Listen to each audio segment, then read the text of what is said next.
My name is Suzanne Gendelman, and I'm a mom. Mila, say yay! My biggest fear raising Mila at this time is making sure that she learns the appropriate social skills for a kid of her age. Yay! We can't go and ask other moms, hey, what was it like when you had to stay at home for a year? You can't help but wonder the what ifs. In a non-COVID world, we wouldn't be home all day. And so Mila constantly sees us, and if we leave, I can hear her having a breakdown. How do we help separation anxiety for a new toddler when we physically can't be separated or go anywhere? My name is Perla Farias, and I'm based in Buckeye, Arizona. I'm a mom of 4 children, 6 years old and under. Life before the pandemic, we were going out a lot to the park, their family and friend gatherings, and now we don't really go anywhere. One of my worries is my kids not having socialization outside of our home with different people. I think it's important for kids to hang out with other kids that aren't in our family unit. I do wonder how that's going to affect them. Okay, vamos al baño. One thing I really learned, I have to be in a good space mentally, emotionally, so that I can manage the stress or the challenges of being home with all my kids. My healing is probably the most important thing. If mom's okay, kids are gonna be okay.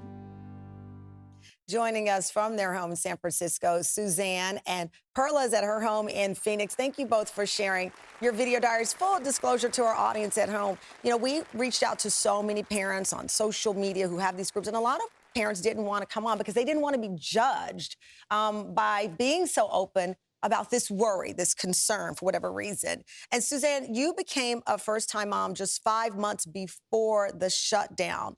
What was Mila's life like, your baby's life, like right before that shutdown? Did you have a social life? Was she out and about?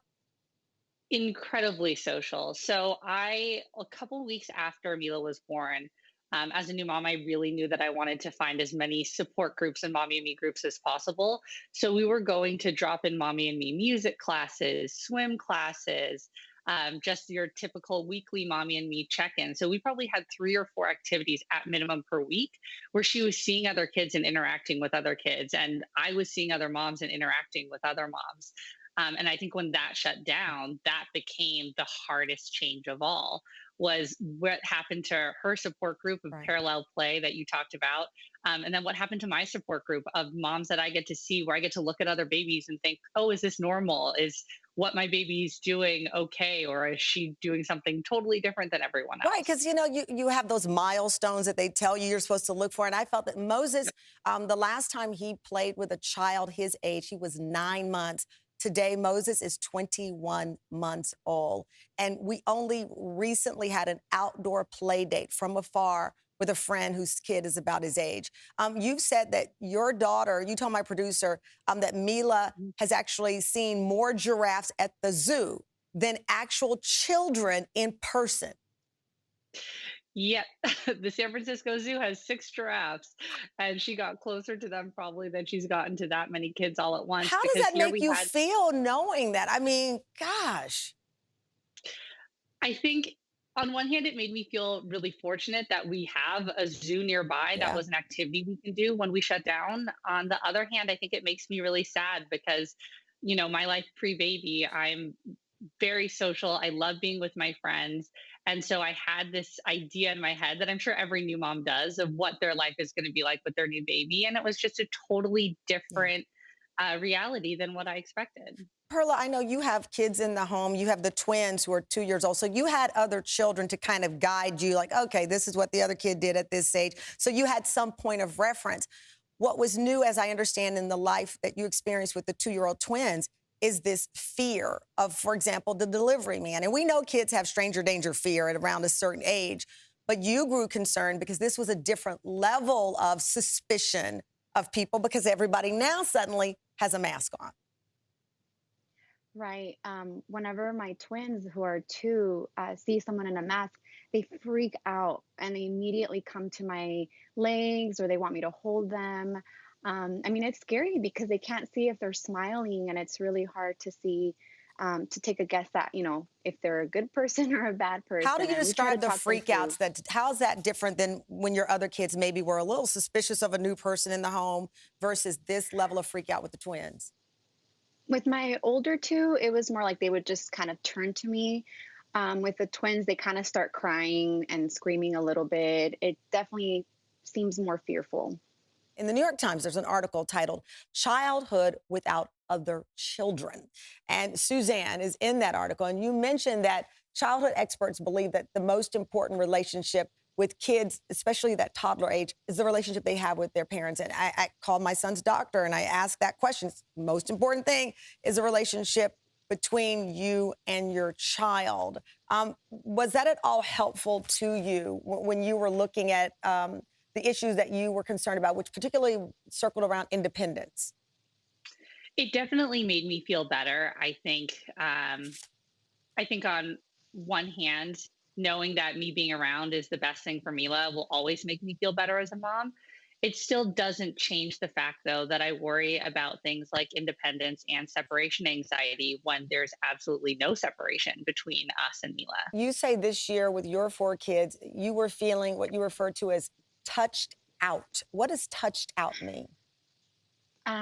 That feeling of being constantly overwhelmed by all the noise and being touched by every single child, being overstimulated, basically.